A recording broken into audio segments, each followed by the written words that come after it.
पहली बार इंडिया में hydrogen train जो है वो बनने जा रही है। इंडियन रेलवे तहलके पे तहलका मचा रही है, पहले वंदे भारत और अब हाइड्रोजन ट्रेन। और इसके बरक्स अगर हम बात करें पाकिस्तान के रेलवे निज़ाम की, तो आपको पता है कि पाकिस्तान का रेलवे निज़ाम इस वक्त खसारे का शिकार है।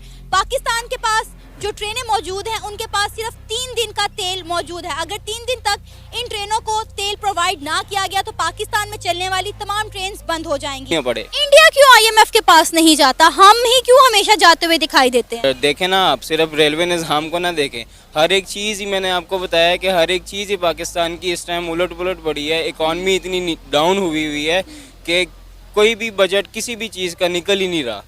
ट्रेनें टेक्नोलॉजी बाद में आएगी, लेकिन पहले हम पेट तो भरें अपना। हमारा पेट भरने से नहीं बाहर जा रही बात, तो हम आगे क्या सोचेंगे, किस तरह मुकाबला करेंगे? धर्म बड़म हुआ है रेलवे निज़ाम। यहाँ पे कोई डिसिप्लिन नहीं है, कोई रिस्क है। आप कराची से आते हैं, लाहौर की तरह एक रिस्क है, पता नहीं आपने पहुँचना है या नहीं पहुँचना। आगे किसी ने कोई चीज़ उड़ाई हुई है या सही है या बिल्कुल नहीं है।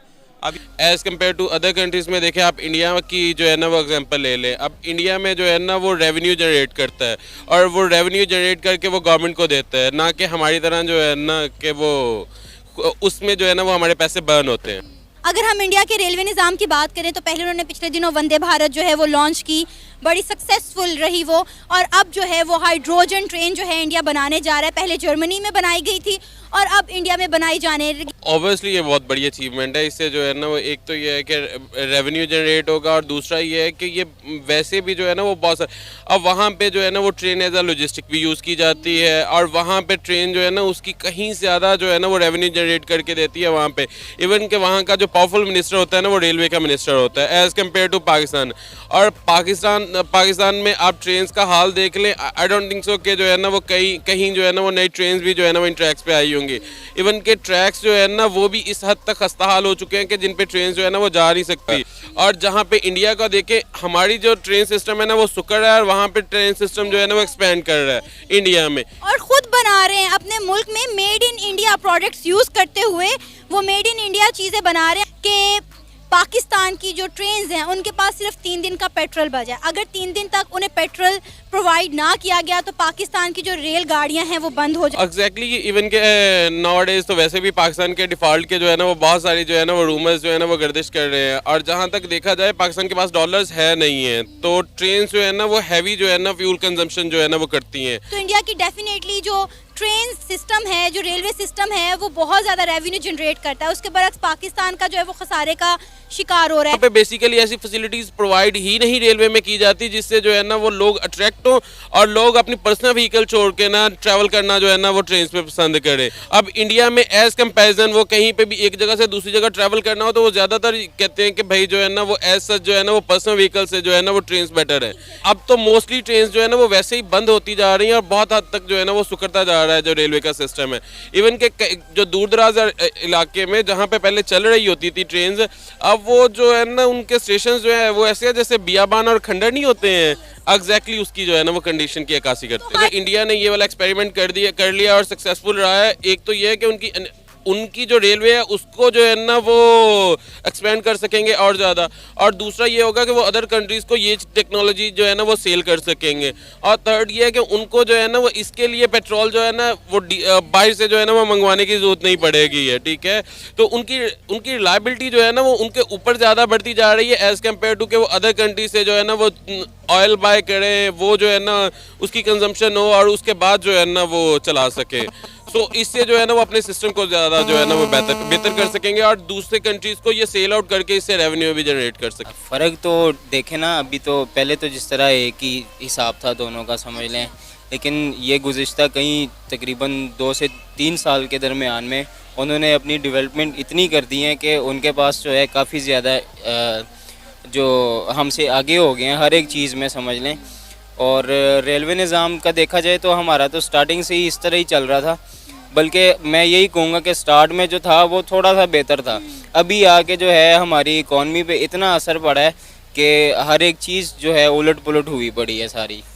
किसी भी हमारा रेलवे निज़ाम इस वक्त खसारे में जा रहा है और इंडिया जो है आए दिन कोई ना कोई ट्रेन लॉन्च कर रहा है। पहले उन्होंने वंदे भारत के नाम से एक ट्रेन लॉन्च की जो कि उनका बड़ा सक्सेसफुल प्रोजेक्ट रहा। अब वो हाइड्रोजन ट्रेन जो है वो लॉन्च करने जा रहे हैं। पहले जर्मनी में ये लॉन्च की थी पहले ये जर्मनी में लॉन्च की गई थी और अब इंडिया खुद ये ट्रेन्स बनाएगा इंडिया में अपने मुल्क भारत के लिए और भारत की आवाम के लिए। वो हमसे हर एक चीज़ में आगे जा रहे हैं अभी, ठीक है।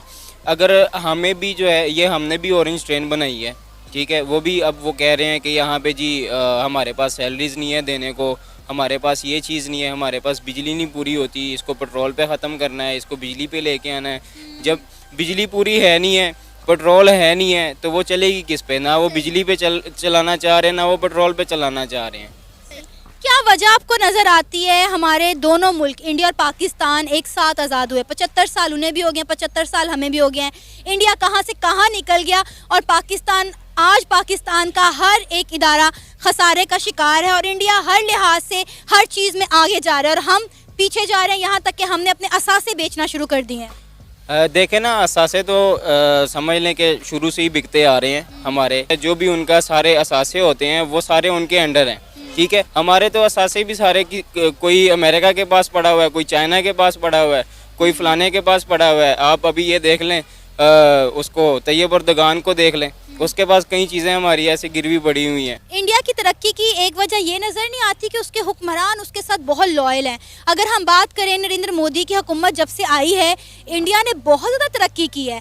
वैसे हम कहते हैं कि नरेंद्र मोदी जो है वो एक चाय बेचने वाले हैं, लेकिन उनके आने के बाद, नरेंद्र मोदी के आने के बाद इंडिया ने जितनी दिन दुगनी और रात चुगनी तरक्की की है, पूरी दुनिया इस चीज़ की गवाह है। डेफिनेटली आप देखें ना, जो हुक्मरान लॉयल होगा जाहिर सी बात है वो मुल्क तरक्की करेगा और डेफिनेटली करेगा। एक चाय बेचने वाला अगर हम उसको कहते भी हैं ना, तो चलो अगर उसने चाय बेची है ना तो उसको पता है कि गरीब की और अमीर की क्या वैल्यू होती है। वो एक नीचे से ऊपर आया हुआ इंसान है, उसको आइडिया है कि मेरे मुल्क में जितनी गुर्बत है, मैं भी उस स्टेज से गुजर के आया हूँ, तो उन पे क्या बीती होती है। यहाँ पे जो अमीर है वो अमीर से अमीर होता जा रहा है और जो गरीब है वो गरीब से भी गरीब होता जा रहा है। अगर हम देखें, वो कहते हैं ना कि इंसान को पहले ना वो अगर किसी के बारे में बात करनी है तो पहले अपने गिरबान में झांक लेना चाहिए। तो मुझे याद है कि जब इंडिया ने जब क्या कहते हैं एक स्पेस क्राफ्ट बनाया था और वो रास्ते में ब्लास्ट हो गया, तो उसका बड़ा मजाक उड़ाया था हमने, ठीक है। हमारे जो फवाद चौधरी साहब ने उन्होंने बड़ा मजाक उड़ाया था कि चांद पे जाने के बजाय ये वो क्या चले गया तो चांद तक नहीं चला तो शाम तक, वो वाला उन्होंने ट्वीट भी किया था। तो इस तरह है कि अगर वो देखें हमें, अब चाहे वो हमारा है नेबर हैं, हमारे कह ले सॉर्ट ऑफ दुश्मन मुल्क है, लेकिन हमें उनसे काफ़ी कुछ सीखने को भी चाहिए। अगर वो हाइड्रोजन ट्रेन बना रहे हैं तो इसमें उनका देखें कि इंफ्रास्ट्रक्चर और उन्होंने जो सोच है उनकी कि उससे वो अपने जो रिजर्व्स हैं वो कितने सेव कर रहे हैं, फ्यूल की उनकी रिजर्व उनके होंगे। और दूसरी तरफ देखें हम पाकिस्तान की तरफ, पाकिस्तान में तो अब ट्रेन का तो ना ही पूछे ना, कि वो भी तो मुल्क है ना जहाँ पे बुलेट ट्रेन चलती हैं, उनको तो फॉग वगैरह कुछ नहीं कहती। इंडिया की अगर हम बात करें, हमारा हमसाया मुल्क है, हमारे साथ आज़ाद हुआ, उनका रेलवे सिस्टम देख ले कहाँ से कहाँ पहुँच गया। कहा जाता है कि किसी मुल्क का रेलवे निज़ाम उस मुल्क की मौशियत की रीढ़ की हड्डी होता है। मैम 75 साल से हम नाजुक मोड़ पे खड़े हैं, ठीक है, पता नहीं कितना लंबा मोड़ है, वो ख़त्म ही नहीं हो रहा। अगर हम इंडिया को देखें तो इंडिया ने तो हर स्टेज पर अपने रेलवे निज़ाम को बेहतर से बेहतर करने की कोशिश की। 75 सालों में, ये तो अब हालात इतने बुरे हुए ना, पिछले इतने सालों में कभी हमने अपने रेलवे निज़ाम को बेहतर करने की कोशिश की ताकि हमारा मुल्क की जो मौशियत है वो बेहतर हो सके। शेख साहब आए थे ना, शेख साहब ने तो बहुत मेहनत की थी। अच्छा, शेख साहब ने तो रेलवे लाइन को खसारे से भी निकाला था, सही, ठीक है। तो अब वो हमारी किस्मत माड़ी कि अब नहीं रहे वो लोग जो बेहतर सोचते थे, बेहतर करना चाहते थे। अब तो वही हैं वापस। वो आजकल ट्विटर पे बड़ा चल रहा है जी, वो कौन है अभी हमारे रेलवे लाइन के, अब कौन है इस टाइम वजीर? साद रफी। हाँ, एक ट्वीट चल रहा है, कार्टून बनाया हुआ है, जंजीरें बांधी हुई हैं, ट्रेन को टनल से निकाल रहे हैं जी, मैं अंधेर नगरी से निकाल दूंगा इसको वापस, ठीक है। लेकिन वो बस ट्वीट तक ही रह जाए ना, वो कार्टून ही है बस। हमारी ट्रेन जो चलती हैं वो पानी पे तो चलती नहीं है, ठीक है। उसके लिए फ्यूल है, कोल है, चाहे जिस मर्जी तरह का उसका हम गैस इस्तेमाल कर रहे हैं। उनका अगर वो हाइड्रोजन ट्रेन बना लेते हैं, उनका तो आधा इंडिया चलता ही ट्रेन पे। उसमें आप देख लें उनके फ्यूल का, उनका कितनी इनकी कॉस्ट मिनिमाइजेशन उनकी बहुत ज़्यादा हो जाएगी इसमें। मैम आप ट्रेन की बात कर रही हैं, हमारे हर इदारे को तेल देने की ज़रूरत है, ठीक है। वो सब बंद हो जाने हैं। ये ट्रेन का तो कह लें कि बहुत एक फार बिहाइंड एक मैटर है ना। हमारे पास घरों की बिजली के लिए ऑयल की ज़रूरत नहीं है। अब ये क्योंकि हमने बिजली बचानी है ना। बिजली बचानी है, बिजली बचानी कब बनेगी तो बचाएंगे, क्या बचाना है हमने, तो पहले बना तो लें फिर बचा भी लेंगे। सर हाइड्रोजन ट्रेन के अलावा मैं बताता चलो गिनवाऊं आपको, वंदे भारत ट्रेन चलती है, बुलेट ट्रेन चलती है, अंडर वाटर ट्रेन चलती है और बहुत सारी ट्रेन चलती हैं जो कि उन्होंने इंडिया ने अपना ट्रेन स्ट्रक्चर चेंज कर दिया। जापान के बाद दूसरा बड़ा, दुनिया का दूसरा बड़ा जो ट्रेन सिस्टम है वो इंडिया में पाया जाता है। पाकिस्तान बनने से पहले जो गोरे यहाँ पे ट्रेन का निज़ाम बना के गए हैं, उसके बाद पाकिस्तान में कोई खास तरक्की नहीं देखी गई। यही चक्कर है कि इंडिया जो है, हम लोग बेसिकली, हमारा मसला ये है कि हम लोग इंडिया के साथ लड़ते हैं, हमारी जंग है उनके साथ। हालांकि पूरी दुनिया में देखा जाए, मैं अरब कंट्री में रहता हूँ, वहाँ पे भी बॉर्डर वाला निज़ाम है, हर जगह पे हर चीज़ है, लेकिन उनमें दोस्ती है, बाहमी इत्तेहाद है उनके साथ, वो लड़ते नहीं है। उनके मुल्क में जाना हो, इधर उधर जाना हो, कोई मसला नहीं है।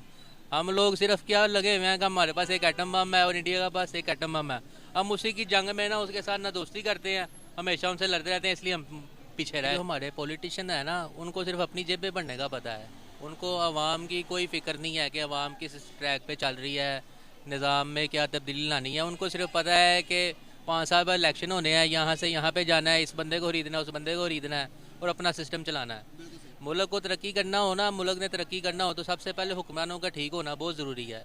जब तक हुक्मरान ठीक नहीं होंगे तो आवाम भी ठीक नहीं होगी। क्यों है यहाँ पे जो गवर्नमेंट आ गई है ना, इम्पोर्टेड हुकूमत, ये उसने मामलात ख़राब किए हुए हैं। हमारी इकॉनमी 6.7 पे जा रही थी, बड़ी बेहतरीन जा रही थी।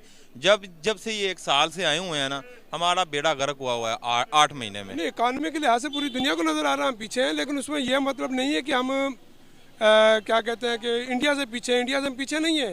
किस चीज़ में पीछे नहीं? ईमान से हम अपने ईमान में, और इंडिया के यानी कि हमारा दुश्मन है वो, उससे हम पीछे नहीं है। किस चीज़ में पीछे? कुछ भी हो, लेकिन वहाँ की आर्मी बिजनेस नहीं करती। पाकिस्तान जो है वो दुनिया का वाहिद मुल्क है जहाँ पे पाकिस्तान की जो आर्मी है एक इदारे के तौर पे भी काम करती है, दूसरा बिजनेस करती है। जितने भी मेजर बिजनेस आप देख लें पाकिस्तान के अंदर, अगर मैं आपको गिनवाना शुरू करूं तो हर बिजनेस जो भी आप उसकी हिस्ट्री में जाते हैं तो उसके पीछे हमारी आर्मी है। अदरवाइज आपने देखा है कि 75 साल तारीख के अंदर तकरीबन 40 साल यहाँ पे डायरेक्टली और इनडायरेक्टली जो है वो आर्मी की वो इंटरफेरेंस रही है।